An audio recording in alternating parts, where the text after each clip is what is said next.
that, sir, but think of the disastrous effect this could have on the morale of the American teenager. No, I'm not saying the boy doesn't want to go into the Army. It's just that... No, you see, the thing is... No, you see, I thought 2 weeks from now, at the induction center, he'll be there. Rosie, thank God you've come. This is the end of the Almaelou Music Corporation. Conrad Birdie is going into the Army. And your faithful secretary is hereby submitting her resignation. Huh? I just dropped in to say goodbye, Albert, darling. Lots of luck. Rosie, you can't do this. Not today of all days. Where are my pills? The little white ones I take when I'm over rock. Here. Oh, not so much. Break it in half. You're 33 years old, Albert. You can take a whole aspirin. I am not 33. I'm a long way from 33. I won't be 33 until tomorrow. What? It's no use, Albert. My mind's made up. I've been with Almaelou 8 years now, and as you well know, I've been more than just a secretary to you. Rose, those were moments of madness. Well, between the moments of madness and the office, I put in a good 90-hour week. And for what? A $5 raise in 1954 and a bottle of arpege last Christmas? Promise her anything but give her arpege, Rosie. Yeah, but not a 1/16 of an ounce. Besides, I want something more than that. Rosie, if you're referring to something of a more permanent nature between you and me, I've told you, I'm not ready. Besides, there are religious differences. Spanish is not a religion. And if it's part of the company you're after, well, it's no to that too. Almaelou is me, Mama, and Lou. And any change in that would kill that wonderful woman who bore me. Nothing could kill your mother, Albert, except maybe a silver bullet. And I won't drop poor old Lou either. He loved you, Rose. I loved Lou too. Sure, he was warm, he was loyal, he was lovable, but he died 6 years ago. And besides, he was a wire-haired terrier. Anyhow, I don't want a part of the company. This is something much more important. Rose, if you're going to discuss what I think you're going to discuss, I'm in no mood to discuss it. There's nothing to discuss, Albert. Conrad Birdie is going in the Army. I quit. There's nothing you can do but go back to college and get your... Rosie, I'm up to my ears in debt. Conrad's got a $50,000 guarantee, which I can't pay. And I've just taken a severe overdose of aspirin. Albert, this may be your last chance. Will you listen to me, Albert? I'm serious. He's going in the Army, it's the best thing he can do. Now you're free to start to do what you wanted to. Albert, Albert, Albert. I remember how you told me I should trust you for a year. It would just be for a year, but it's 8 years, Albert. 8 long years, Albert. Rosie, it takes time to build a business. It was only a sideline, that's what you said. You just needed the money, that's what you said. You were going to college and get ahead. Instead of being a music business bum, you were going to NYU and become...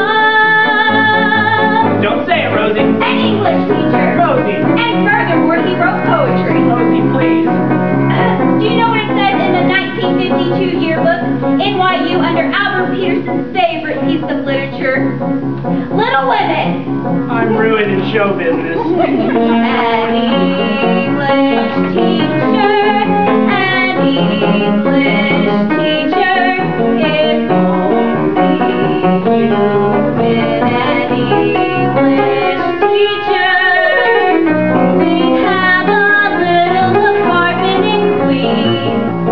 You'd get a summer vacation, and we would know it like Queens. A man who got his master's is really someone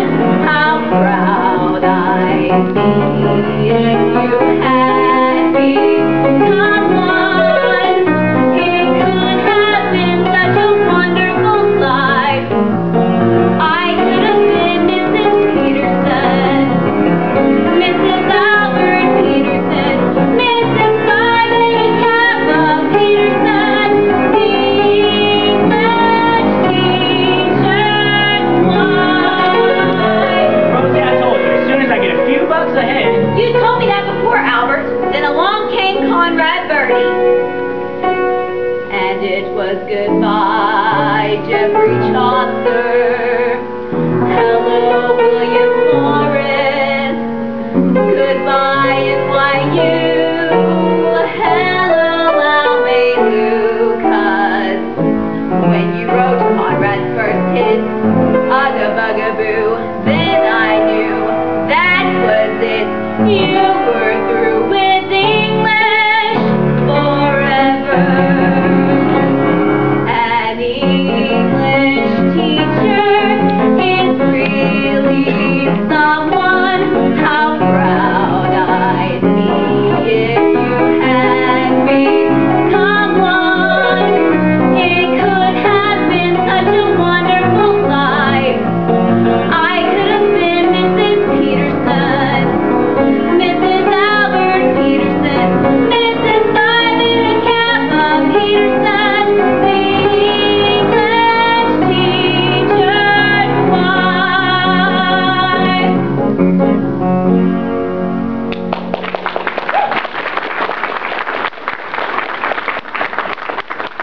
Rose, I'll make a deal with you.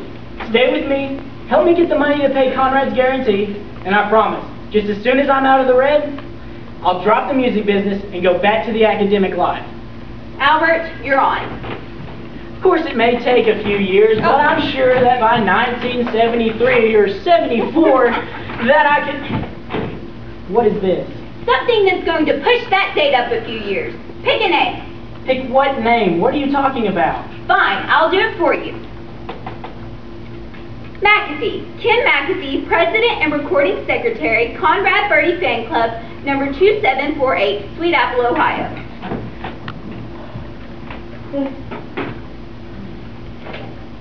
Mary, could you get me Sweet Apple, Ohio?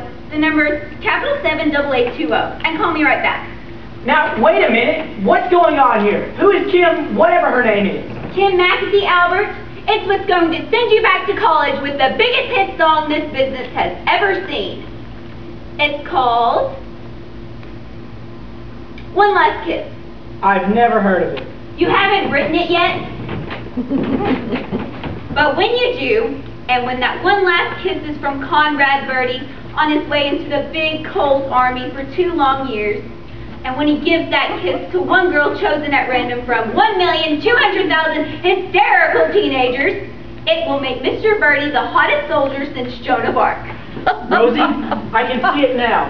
We cut the record here in New York. Take that greasy bongo-playing car thief to Sweet Apple. Let him kiss the kid. Cut the record. Albert, you'll have enough money to stay in college the rest of your life. Rosie, it's wonderful.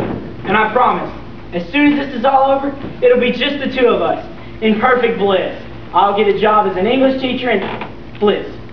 Kiss, that rhymes. I wonder if anyone's ever used it before. Oh, what difference does it make? It'll be great for the song.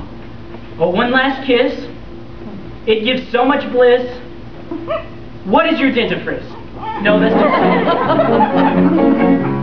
An English teacher, an English teacher, someday he may be an English teacher.